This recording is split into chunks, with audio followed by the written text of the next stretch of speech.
to Straight Talk. Welcome to Straight Talk. Welcome to Straight Talk. Welcome to Straight Talk.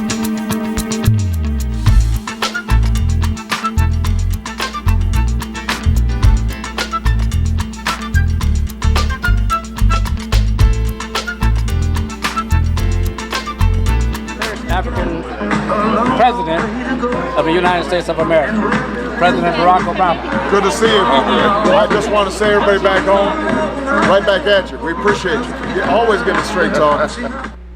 And welcome to Straight Talk. Well, Straight Talk hasn't been around for a while because, you know, the pandemic stopped everything.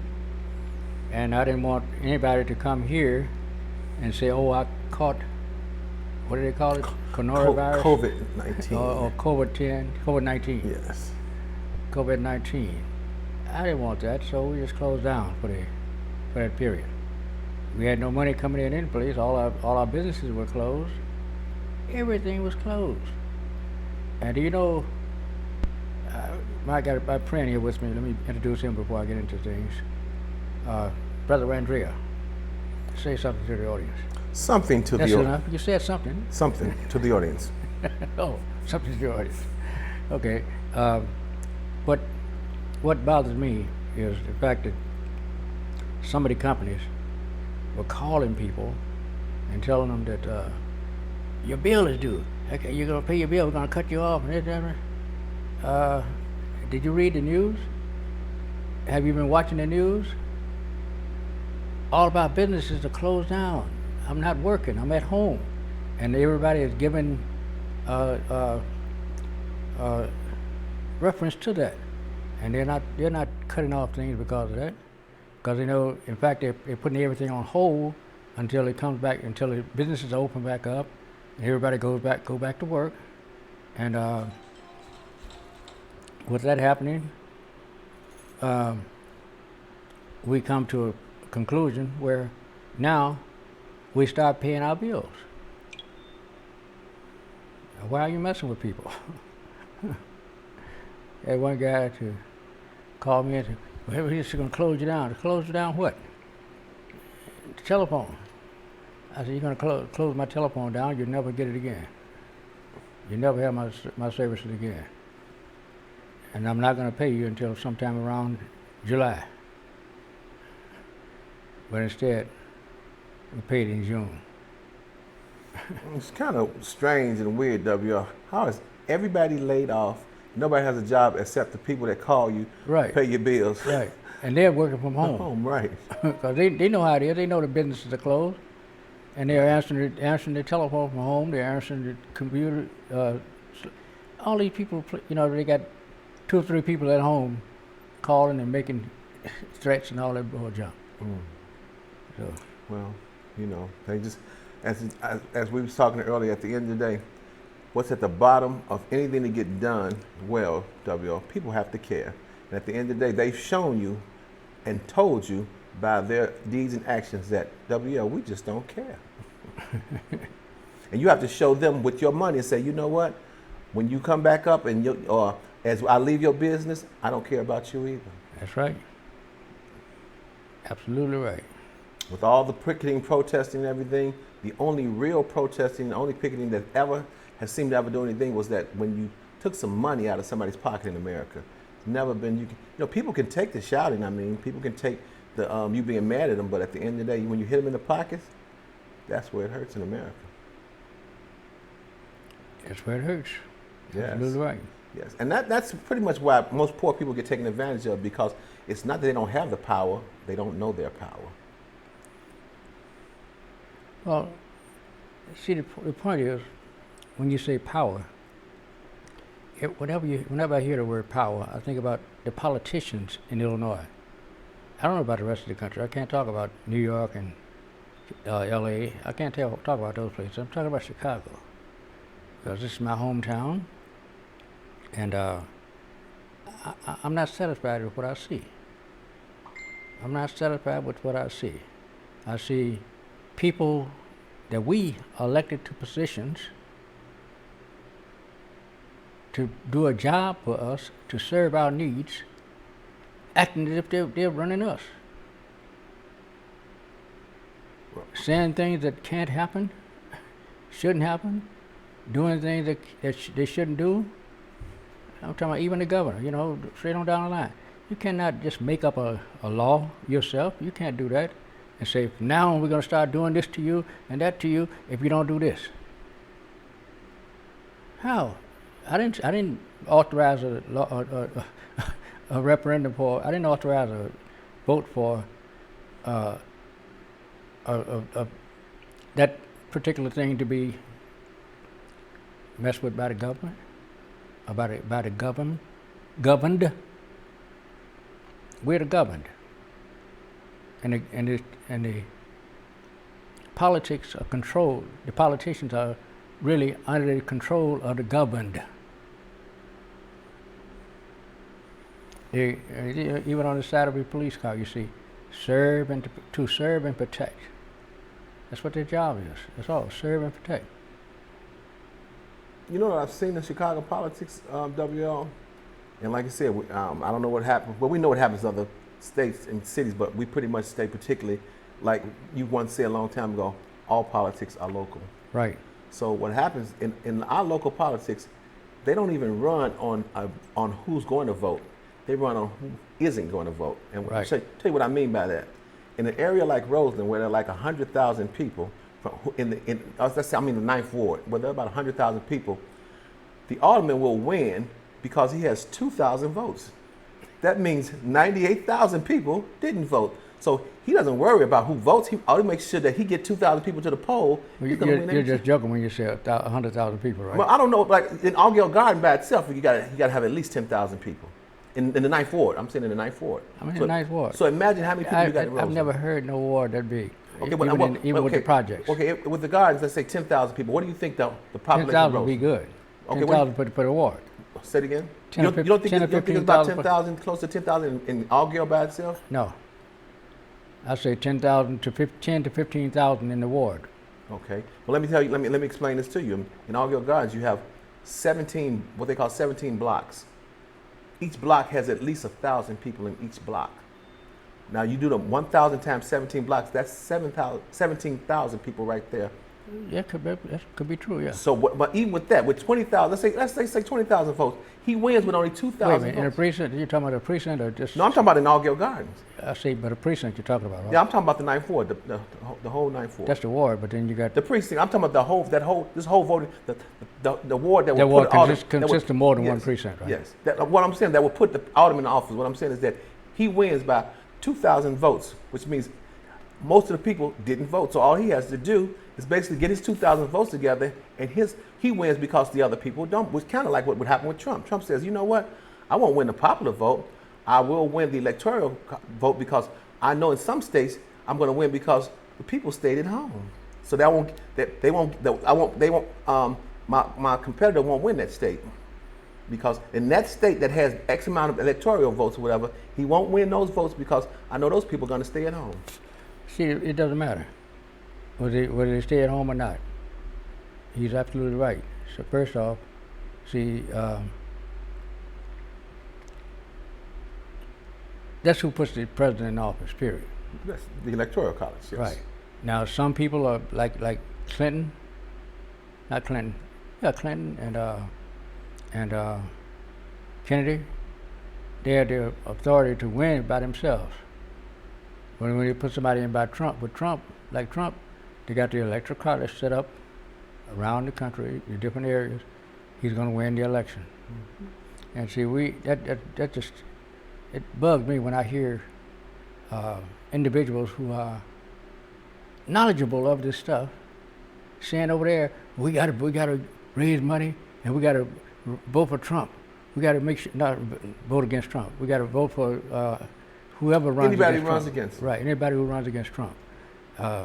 We don't care who it is. We got to get rid of Trump. And they're invitating those people who send you all those messages on the internet saying, I know you want to make sure that Trump gets out of office, so give us a donation. And we, fool, you ain't getting none of my money on no junk like that. You know, I don't even know if this is a real organization called. I don't mean to change subjects, but the only person on the internet that's going to get my money is that African guy that says he has $42 million, and that if I send him $100 or $200, he's going to share that $42 million with me because he trusts me because I'm his brother. And you trust, That's the only person who's going to get my money right. And you trust him to Yes, give my you- greed level went through the roof or whatever. So that's who'll get my money. But back to the electoral college.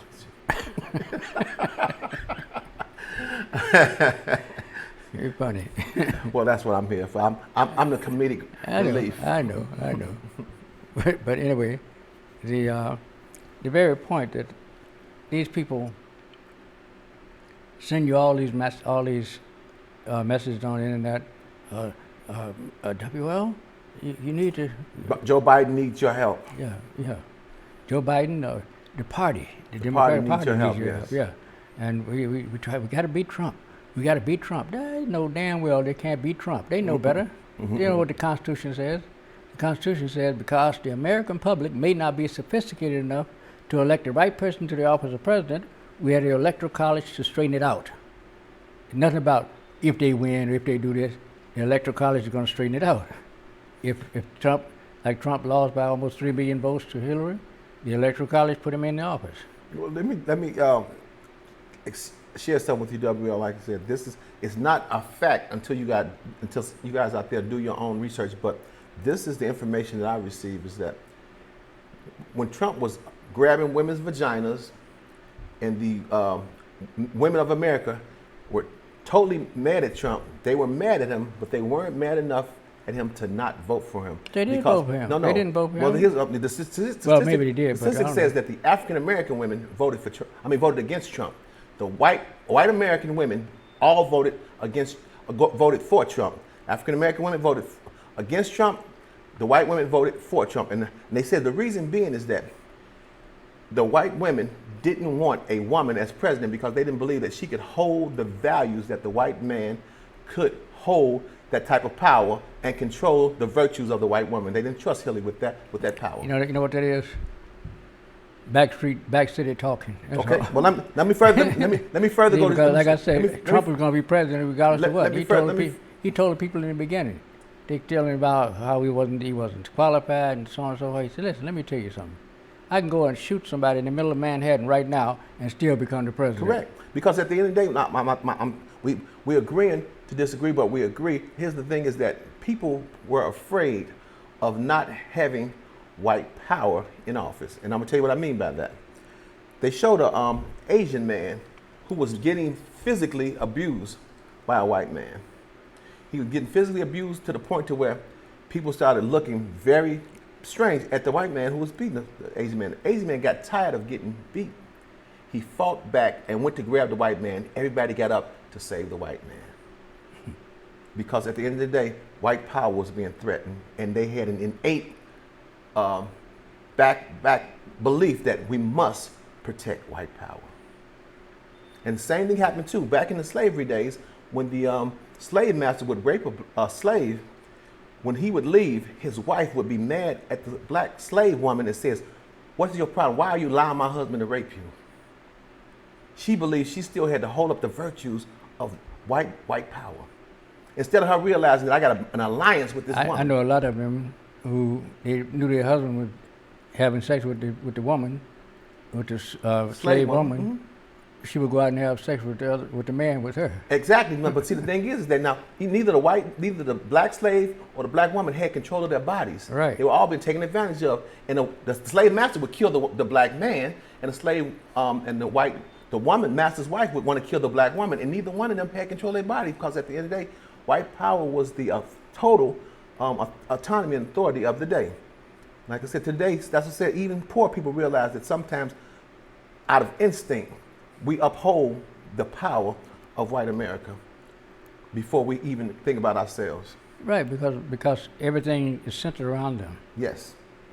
Everything is centered around them. So we are there to help to make that center work, make that circle work. Imagine this, WL. A lot of people don't realize this, but do your homework and find out there were slaves. First, people would believe there were slaves who loved their masters. Can you believe that? Oh yeah. Okay, now if you love your master, At least they said it. oh, so they said. Now, if you love your master say, "Hey, you know what? They trying to take away slavery, J. Bob." What? They trying to take away slavery. These crackers and these these Northerners and these Yankees trying to take away slavery. We can't have them do that, boss. What we got to do? We gonna go to war. Now you're talking about Samuel L. Jackson. Exactly, but I'm saying that's kind of that's how it was. Because if you love your master, you fought side by side with him during the Civil War to make sure that you stayed a slave. Because people were trying to change your way of life, and you enjoyed your way of life. You didn't know what freedom was. If freedom was a change in people, look, I'm gonna give you a song. People get ready. There's a train coming. Believe it or not, it started off there's a change coming, but people are afraid of change. People are afraid, and change doesn't have to always be bad. We're just afraid of change. When somebody says, "Hey, you know what, WL? It's time for you to leave your wife, whatever. You're not like you and her are not getting along, or whatever." And you say, "No." The song says it's cheaper to keep her because I don't know what's on the other side. I don't know what I'm gonna get if I leave her. First off, I would be pissed off if somebody would come and tell me what I should do with my wife. But no, I'm saying you know that you should leave your wife, but you sometimes I'm not somebody telling you. Yeah, you said. Well, I'm saying when not somebody telling you know that it's sad, you and your wife are not getting along with her, but you say, you know what, you use for the sake of the kids, we're gonna stay together. No, both of you all are afraid of change. She doesn't know how her finances is gonna be. You don't know what she's gonna get in the court. Y'all, you know what she's gonna get in court. She's gonna get it all in court. So if you don't have a good lawyer, but most of the time you don't want to part with any cash, whatever. So you say, I stay together because she's gonna take me for everything. I had no lawyer. Say it again. I had no lawyer at all. WL. When we talk. You and I, we throw ourselves out the curve. We're talking about the middle ground, the people who are not informed like you are. Okay. Yeah, you had a whole different agenda. You have, and you look at, and like you said, when you watch television, or if you ever watch television, you're not watching for somebody to tell you what to eat, what to buy, and what to wear. You try to get information because. But sad enough, I'm very sorry that I got a divorce. You are? Yeah. But well, look, look into that camera right now, W. You talk to the wrong person. Look out there and tell that woman that you're very sorry. No, Maybe she'll take I'm not doing that. You say, I'm sorry, I ain't stupid. Come on, this is the opportunity, W. Look in there and say, baby, take me back. No, baby, let me take you back. Well, see, you guys got it all backwards. However, WL, No. hey, you the one sorry, W. You didn't say she was sorry. You said you're sorry. Well, I said I'm sorry I got a divorce, yeah. Okay. Well, you can be like what's his name? Elizabeth Taylor's husband, Rob Taylor. I think they got married. I think 4 or 5 times. You know, both between the two of them, they both got married like maybe 20 times in life or whatever. Mm-hmm. They married each other about 4 or 5 times. Is that time, WL? Yeah. Yep. Is it? All right, let's take a break. Sell something. You know, things need to be sold in order for you to stay on the air. Moving. We'll be right back after these messages. Tropical World. Come to Golden's Tropical World for tropical fish of all sizes, colors, and types, and other small animals like iguanas and birds from all over the world. There are beautiful tanks, pet supply needs, including dog and cat foods, and expert consultation. Check out Golden's Tropical World, 8611 South Ashland Avenue, Chicago, Illinois. Call ahead, 773-239-8809. Your pet shop. Hey, look, it's those guys. What's good? What's up? What's happening today? Let's hit those pearly whites, man. Yeah. The boys, check it out.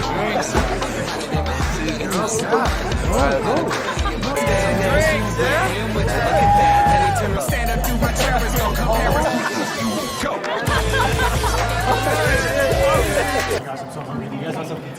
Ooh, cute.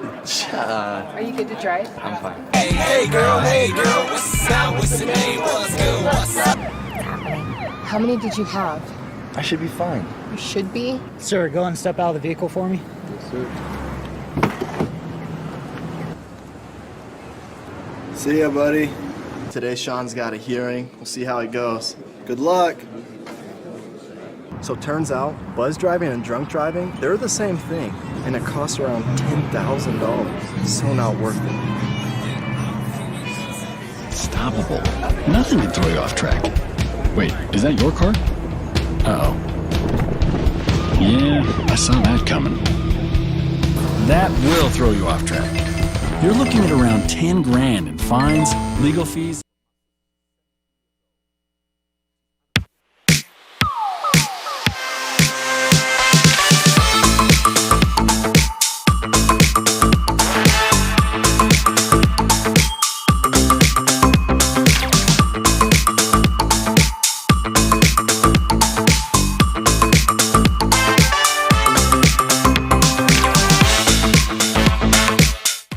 What's it like working with your family?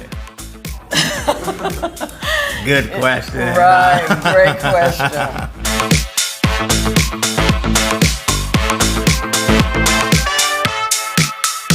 Original Soul Vegetarian was established over 38 years ago from our parents, so we're second generation owners. Back then in the 80s, nobody knew what vegan looked like. But if you say, oh, this is barbecue, they'll eat it and say, oh, it's good. Original Soul Vegetarian has been an anchor in this community. At least 90% of our clientele aren't vegans. It has helped the community a lot with being aware of healthy eating and healthier options.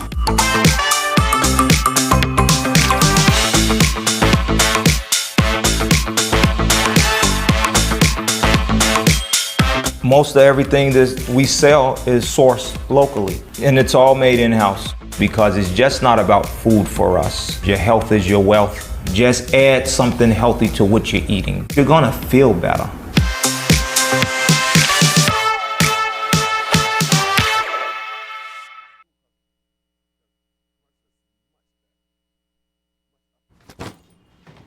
Hart, what's going on? I'm leaving. Why?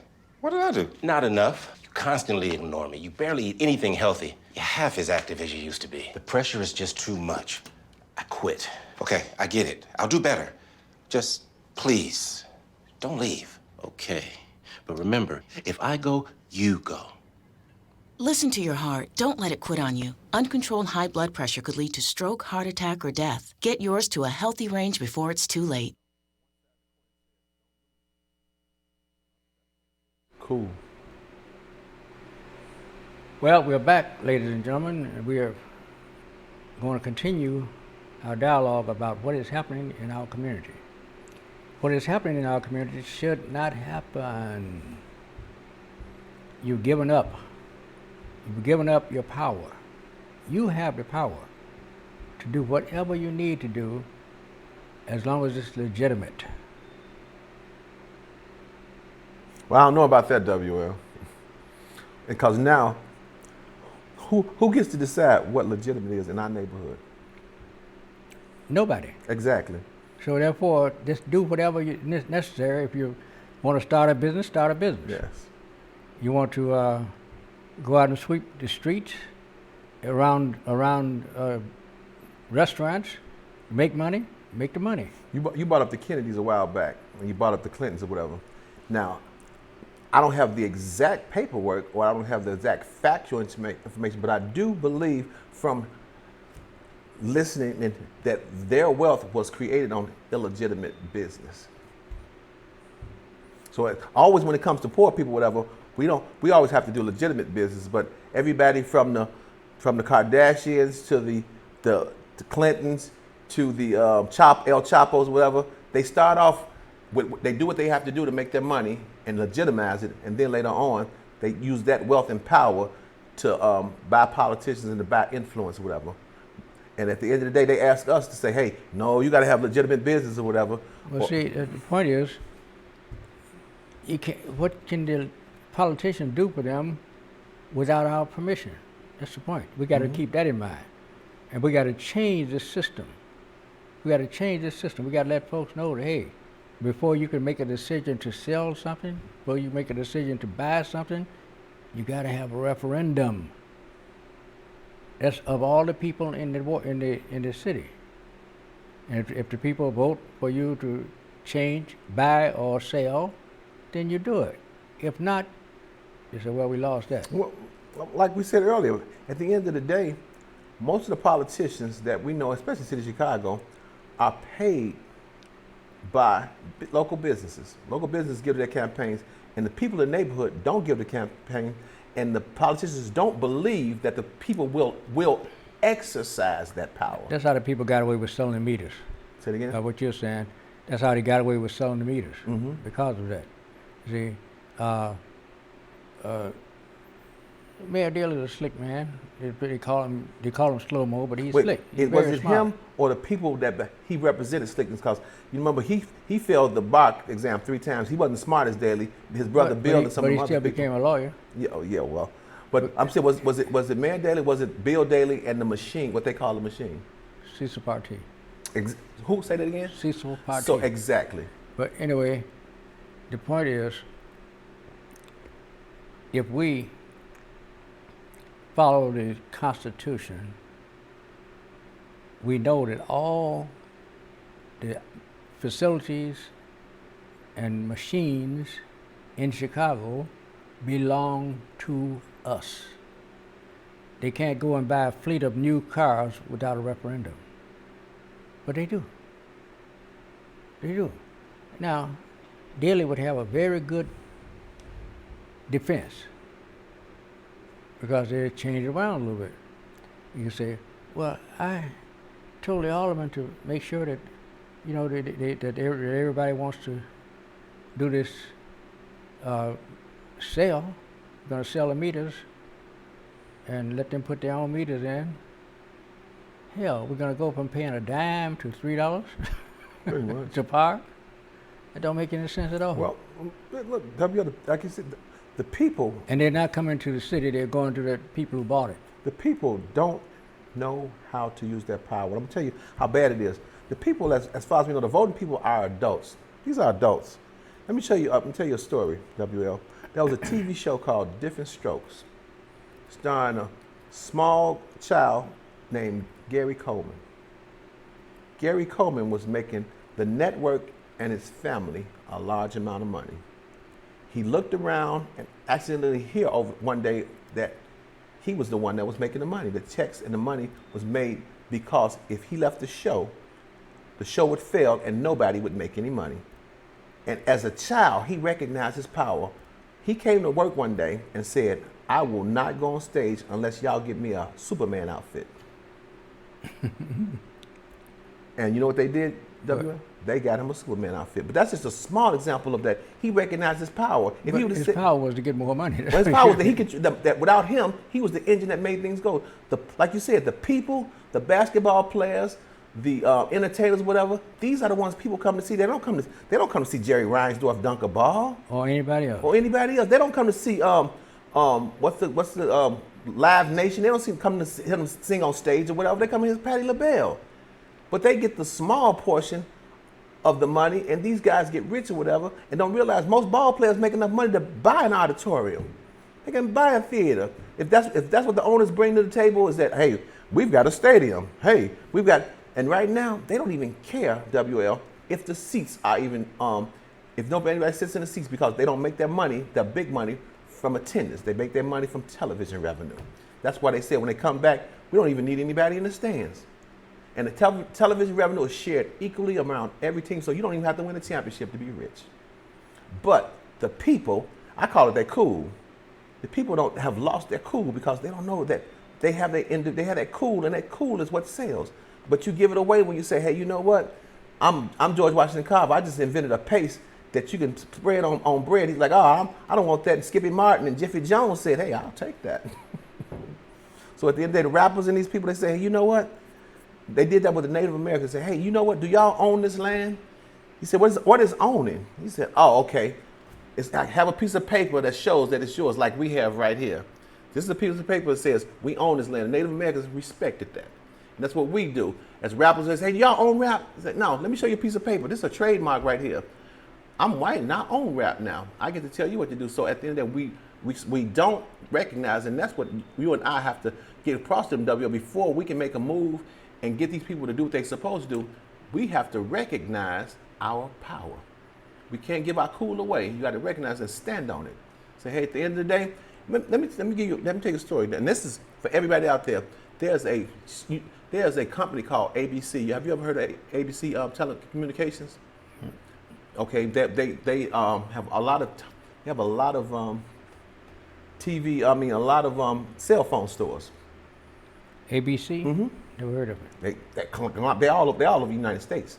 But ABC stands for WL, is Arab Business Corporation. And after we get off the show, I'm going to show you something. One of the stores in Roseland was broken into during the looting, right? I thought that somebody had looted on the door. They wrote on the door, since y'all didn't show us no love, we're not going to give y'all any respect. And didn't realize that the people in the neighborhood didn't break into stores. Those were looters. So you're going to disrespect the whole neighborhood because somebody broke into your stores and you guys still shop with them? That's insane. Where's the store located? Right there on 113th in Michigan. When we leave tonight, I'll show it to you. They spray painted their own store that says no love, no respect. And that's a corporation that they own, the Arab Business Corporation. Man, I did 100 miles an hour coming back to this place here on 112th when I got a call that they were tearing up the stores in the area. And I rushed down, and this street was clean. I saw Michigan Avenue was blocked by the police. And I drove up to the area just to look down and see what was happening.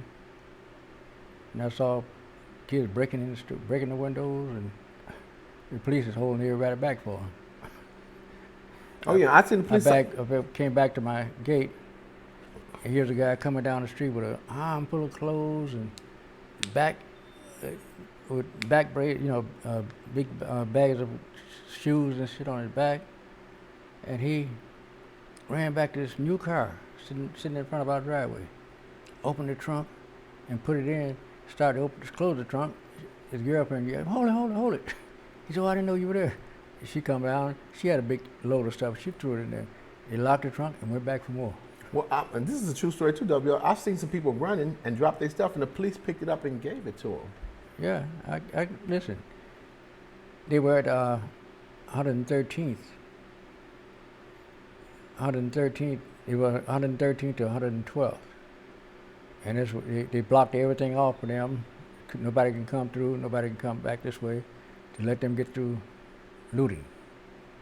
Then one of the kids told them, when I went back to 113th to I got through when they changed the steps from 112th out from 112th Street to 111th Street. So they had that blocked off. So I drove down and sit there for a long time and just watch the police, watch what they do. Those kids would go and they break in the front windows and break out the doors, and they stood back and watched. And then finally, I said, "Well, I got to go." So I told the officer, I said, "Would you hold the people back there so I can go make a left turn here?" He said, No, I don't want to do that. He says, go that way. I said, "That's one way." He said, "Don't worry about it." I said, "Okay." I went on down to one way to the next street, turned right, going back south. Got down to 113th, this is 112th place, 113th Street. I pulled up and stopped because cars were coming by, and I could hear him talking with the police. The police just stopped the car. Then they came on down, and went by us. I turned right, and went up the hill. They were at the back door of down the hill. Where the back doors are down the hill. Not up on Michigan, and when I drove down slowly and listened what they were doing and what they were saying, the guy said, "Man, this is steel. We can't get in here." "Hey, you heard the man say, let's break in. We're gonna break the steel. I don't care about no bill." And he said, "What man?" He said, "The police, fool. He just told you, don't go in." He told us when we were upstairs, don't try to get in the front door. Just go downstairs and go in from the basement, because the front door we had the big steel thing, the big steel thing, but they had to tear it up, and it took too much time. So he told them to go in the basement and get it, and that's what they did. Well, you got that door open. Huh? The following day, WL, police had the whole Roseland covered. There were cops everywhere. You couldn't make a move after the stores had got looted, right? and at the same time, coincidentally, They were there while it was looted. That's what no, I'm saying. no, coincidentally, they let the buses start running back down Michigan, but they had a what they call a horse blocking the street off, but they had a little inches where the bus could go through. So I saw the bus go through, so I drove through behind the bus. When I drove through behind the bus, the police officer cursed me out, called me all types of MF. He said, "You dumb MF, only buses can come through." He said, "You can't say," so he read me the riot out, he blessed me out.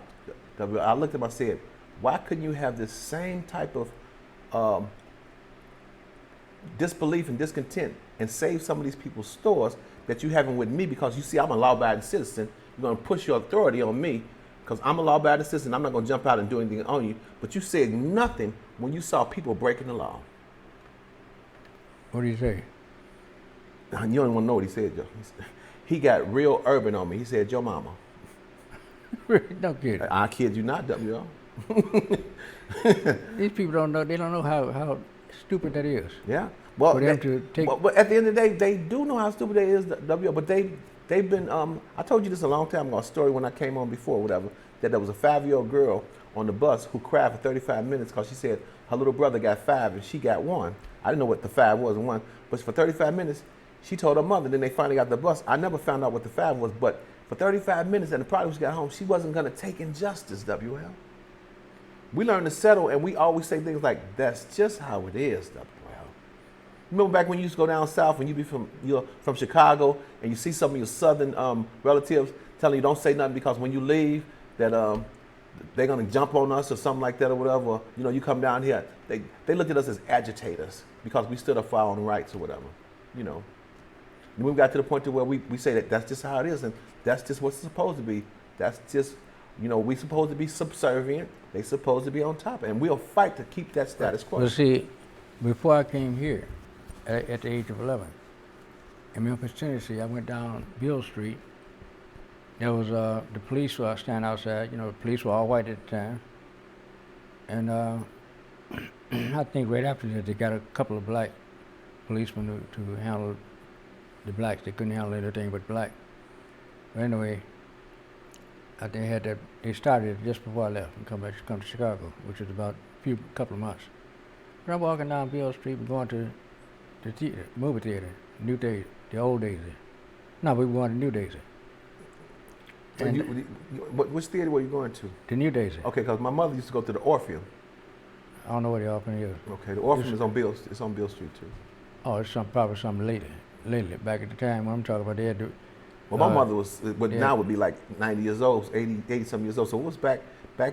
It was a place called the Orpheum. But I'll tell you another story about that. Go ahead.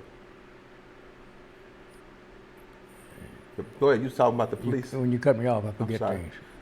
You were coming down. You were going to the theater, the New Day Theater. Yeah, New Daisy.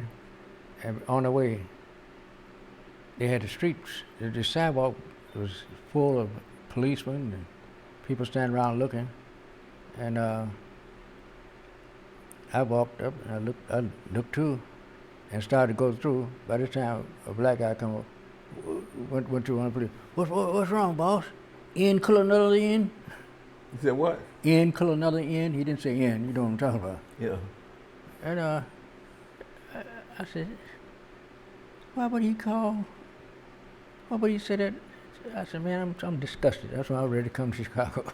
Well, see, at the end of the day, see, a lot of times like that is that. But this guy cussed him out. This policeman cussed him. What do you? Get away from here. Go get. And drew his nightstick back, and he, yes, boss, yes, boss. Yeah, it was like when we thought step and fetch it was a good thing. Yeah, I didn't. I never. But see, I'm telling you, W, you got to throw yourself out of the equation. You know, when they have school or whatever, they always say, hey, you know what? Throw away the A students, throw away the F students or whatever. We want to deal with the middle. So that's pretty much the way people are. When you say something, whatever you say. First off, the school don't mean anything. Well, no, I'm not talking about the school, but what I'm saying is that the middle people are what they call the sheeple. At the end of the day, that's when they watch the television. They say they're doing a commercial to influence not you and I, WL. It's those who will be influenced, and there's a lot of them, WL. See, if people would do the right thing, they would train their baby, start training them in the belly, and continue training them as he wake up. And when he starts talking, he's smart. You could do anything anybody else do. You know, I did that myself. You know, I did that myself. And at the age of 3, I was able to do everything. Every now and then you get an outstanding individual, but the majority of people is that I can't teach my baby, or not willing to have an attitude that I don't even have. You know, basically it's that I'm pretty much messed up. You know, the movie, what was it, The 5 Heartbeats? When the father looked at the son and said, "Son, I ain't nothing, and you ain't gonna never be nothing." Yeah. And pretty much that's the way. And the thing, and on the other hand, or whatever, whether it's money, whatever, say I'm something, and I'm gonna teach you to be something. Right. You know? Absolutely. So at the end of the day, now it's not. I'm gonna tell you who I blame. I blame me, myself, you, Oprah Winfrey, and Bill Cosby, because we should spend more of our time trying to uplift. I mean, we're doing it through television, but we need to people of poorness or whatever. That you have to grab them by the hand. You can't get them a platitude and say, "Be cool, stay in school," or politicians, they're your politicians, you had a power. Whatever. They need you to grab them and show them this. That's kind of like the people that made it out of the neighborhood. They need our shoulders to stand on. But see, I didn't go to school in Memphis. You was one in a million, W. We know you. Because wait, when I went to school at 6 years old, I went to meet my teacher, the man who was going to teach me show me what part of this world I'm going to help control. And this teacher was there, drawing little letters on the table, talking about this is A, B, C, D. And I said, "What is this woman talking about?" I said, "Where's my teacher? Where's the male is supposed to be teaching me my thing, letting me know what's happening with the world." And finally, after we went to lunch and stuff and come back,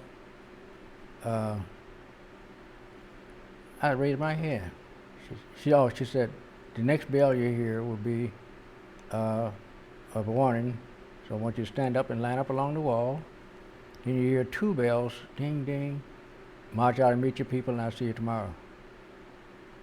I said, "Yes, can I help you?" I said, "When am I going to be my teacher?" She said, "Where have you been all day, boy?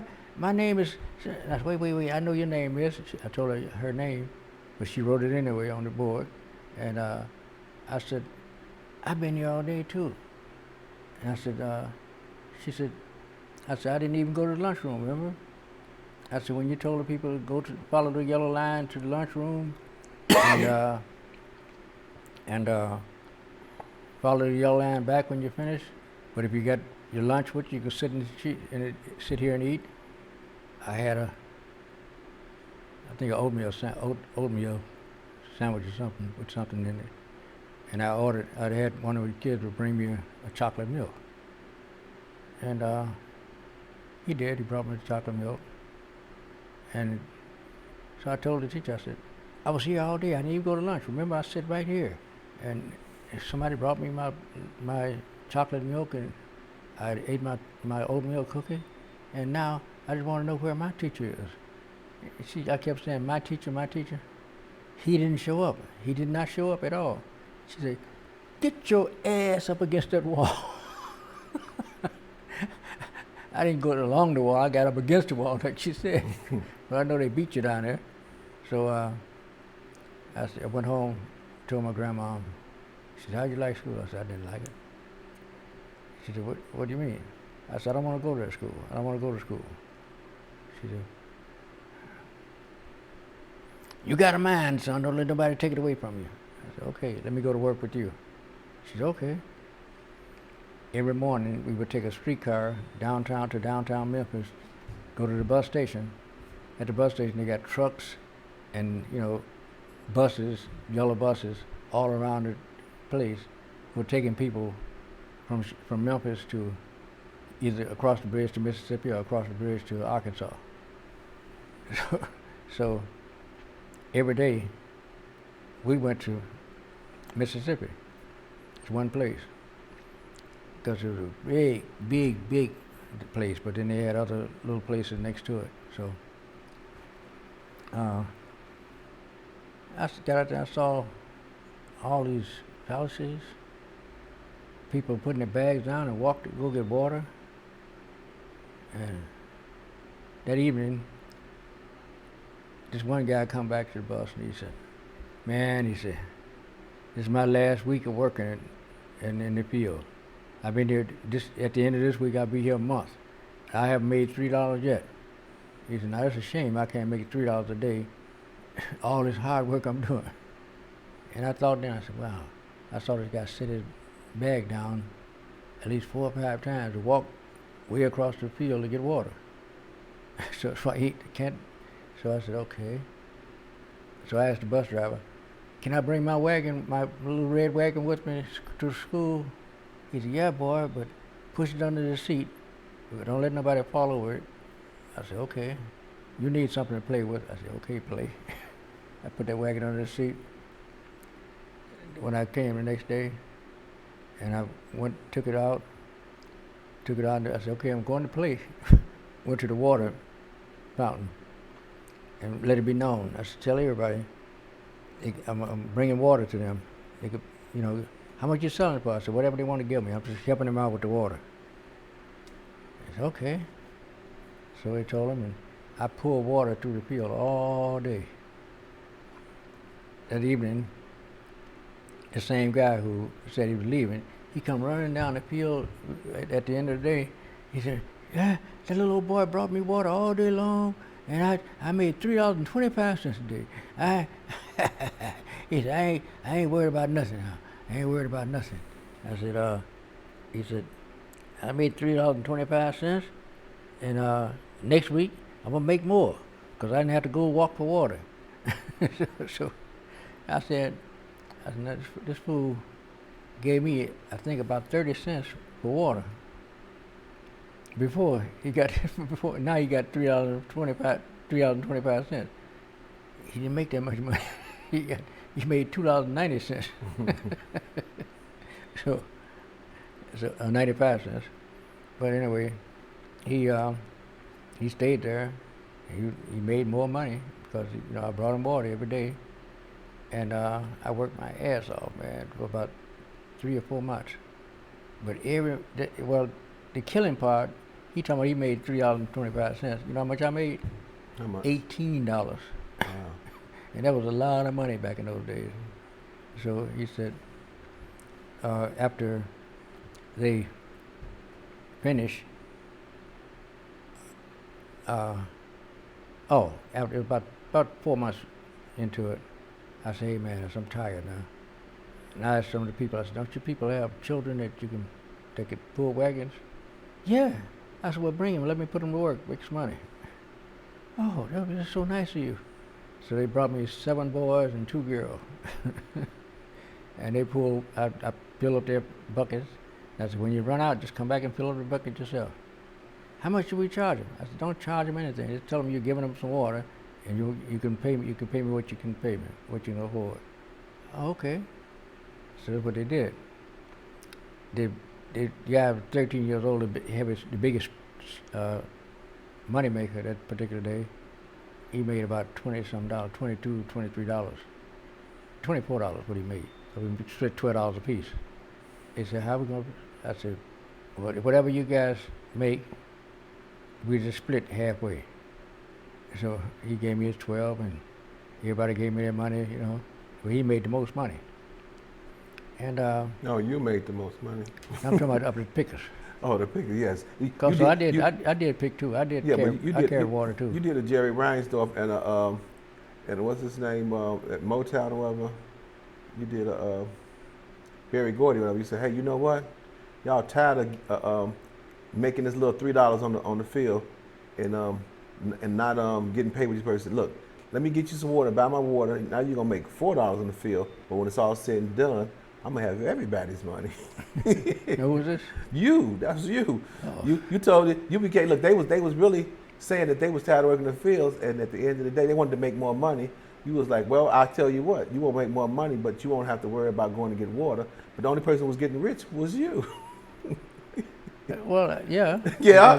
That was You're a capitalist. With that's a what, capital C. I was just showing. I've been an entrepreneur ever since, all my life, just yes, about. Yes, yes. And, so as I said, we don't put you in the equation with the rest of the people, or whatever, because you are on a whole another gender. The fact that you're sitting here today, or whatever. So the thing is that what we're saying is that what you have and what you know and everything. Like I said, people don't care what you know until they know that you care. So you can talk all day over their heads. You can proliferate and degenerate and all type of emancipation and escalation and all trying to gentrify, whatever. But until you can come down, people say, you know what? I heard him, and he sounded like he cared. He said, you know what? But the killing part is that big kid that made the $24. Yeah. The first day, his daddy come to the field. I heard him calling. Where's the little old boy? He pointed to me over by the water. And he started that way, and he got over to the water. I said to myself, I said, okay. He figured out I don't own the wagon. He brought his own wagon. Only thing I own is the fact that I'm getting the money. Right. So I said, if he wanted money, I give him his money back. It's $14 back. So he made $28. I had $14. And he said, he got over. He said, where's the little old boy? There he is, sir. And as he was walking over, I started getting up. By the time I got up, he was standing up there over me, grabbed me around and picked me up. You're a little genius. Mm-hmm. But you know, some people would be upset with you, WL, because of the amount of money you made, and didn't realize that you made this money because of your cunningness. But the master who's paying you $3, that's the person that's getting over on you, not WL. Because look, I remember I heard this one time that this lady came and told Reverend Ike and said, Reverend Ike, you got all these cars, you got all these houses, this money, these jewelry and everything. He said, Reverend Ike, all I have is a bicycle. And he said, if I gave up everything I had, miss, you know what? You'll still just have a bicycle. But these guys out there playing, man, because this grown man said, now his son had $14.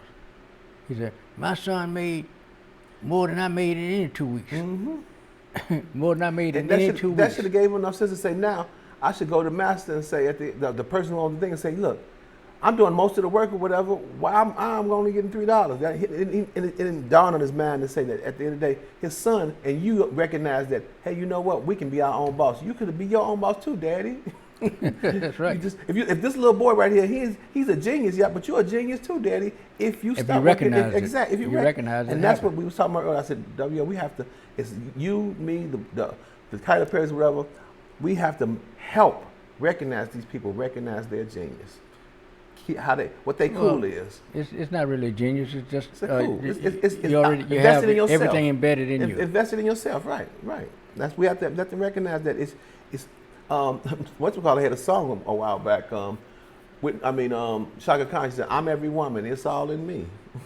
Anything you want done, baby, I can do it naturally."